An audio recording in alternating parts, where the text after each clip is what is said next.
Hello everyone, how's it going? Today I'm here with a very special and challenging case.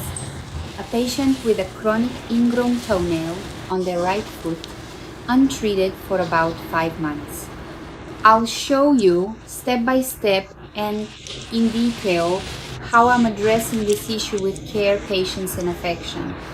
Every step is crucial to ensure foot health, and I want you to follow along with me to understand how to treat an ingrown toenail safely and effectively.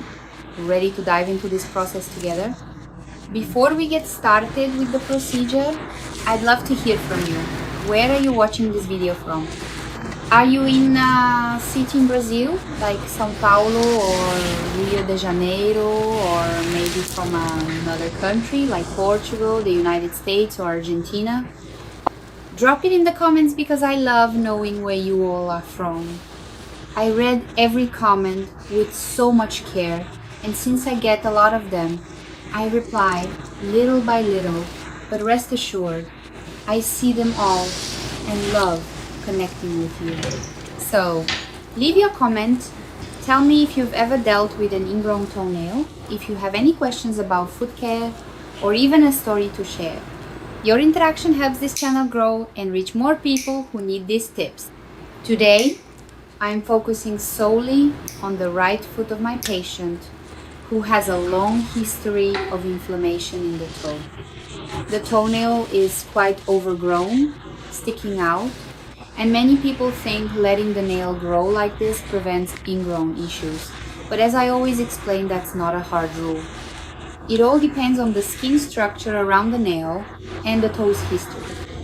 In this case, the skin on the side of the toe is much thicker than normal, almost like a barrier the body created to protect itself from repeated inflammation over time. This causes the nail, even when sticking out, to create discomfort and pressure, especially when walking or stepping firmly. Alright folks, this time I'll narrate everything I'm doing during the procedure while the video plays in the background, okay? What am I doing now? First, I'm trimming the length of the nail with precision. This nail has a fan-like curve, one of the trickiest shapes to treat. It's raised upward and presses against the side of the toe, worsening the inflammation, especially when the patient steps down. To relieve this pressure, I'm creating a groove on the side of the nail, carefully cutting with a specific blade. This initial cut is critical because it ensures the nail doesn't press so much against the inflamed skin. Feeling anything? All good there? I always check in with the patient because they have hypersensitivity from past traumatic experiences with other professionals. So I avoid touching the skin from top to bottom, where it's most painful, and work with gentle, precise movements. After trimming the nail, I place a bit of cotton on the side to separate the skin, which helps clear the area and reduce pressure. This nail is quite wide and ingrown, with a broken part that was causing a lot of discomfort. See, this broken piece here was really pressing on the side, right? That's why it hurts so much. Now I'm carefully cleaning any crust or dead skin around the nail. This step is super important to prevent worsening inflammation and to prepare the area for cauterization. Cauterization is the next step. I use specific equipment to cauterize the inflamed skin, which helps reduce inflammation and promotes healing. I do this very gently because the skin is sensitive. Everything okay? If you feel any discomfort, just let me know, alright? We'll go at your pace, no rush. This care is essential to make the patient feel safe and comfortable during the procedure. After cauterizing, I apply a light bandage, which they'll keep on for just 24 hours. I also recommend a healing oil to protect the area and aid recovery. The patient asks, should I reapply the bandage at home or wait? I explained that since there's no deep wound, the bandage is only needed for 24 hours and the oil will keep the area protected. They mentioned they walk a lot in flip-flops and have a big dog that jumps a lot, so I suggested using protective footwear to avoid dirt or impact on the toe. If your dog jumps, better protect the foot, okay? That way it'll heal properly. My biggest commitment is to the patient's well-being. This case is particularly delicate because they've had tough experiences with other professionals, leaving the toe hypersensitive and the patient a bit apprehensive. That's why I take my time, explain each step, and ensure they feel secure. If you feel any discomfort, just say so, okay? We'll pause, talk, and go at your pace.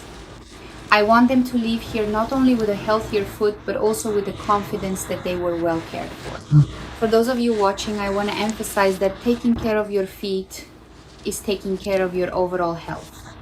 An ingrown toenail might seem minor, but if untreated, it can cause intense pain, infections, and even make walking difficult. So if you're feeling any discomfort in your feet, don't put it off. Seek a qualified podiatrist and keep learning about foot care here on the channel. I'm always sharing practical tips to help you keep your feet healthy and looking great.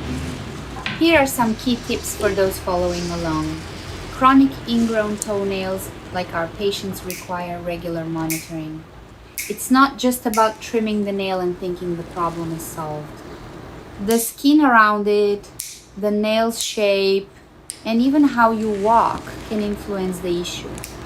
That's why regular visits to a podiatrist are essential, especially if you have a history of inflammation. And please, avoid trying to fix the nail at home, like cutting the corners with scissors or clippers.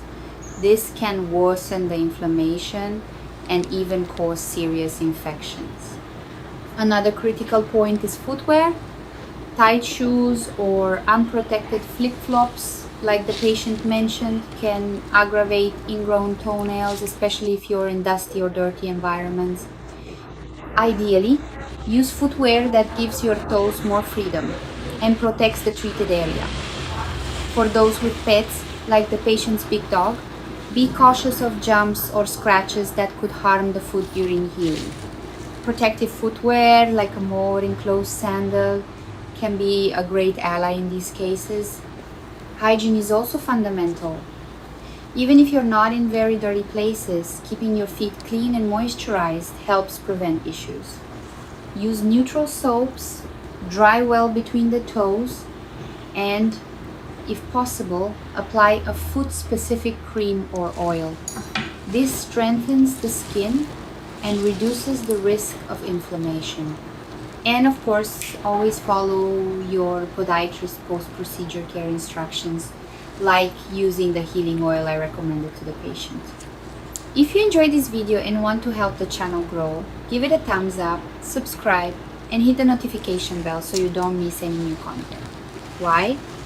About 90% of you watching aren't subscribed yet, and every like, comment, or subscription shows YouTube that our content is valuable and not low quality. This helps more people discover these foot care tips and learn the importance of podiatric health. So comment below, share the video with friends or family who need these tips, and join this amazing community.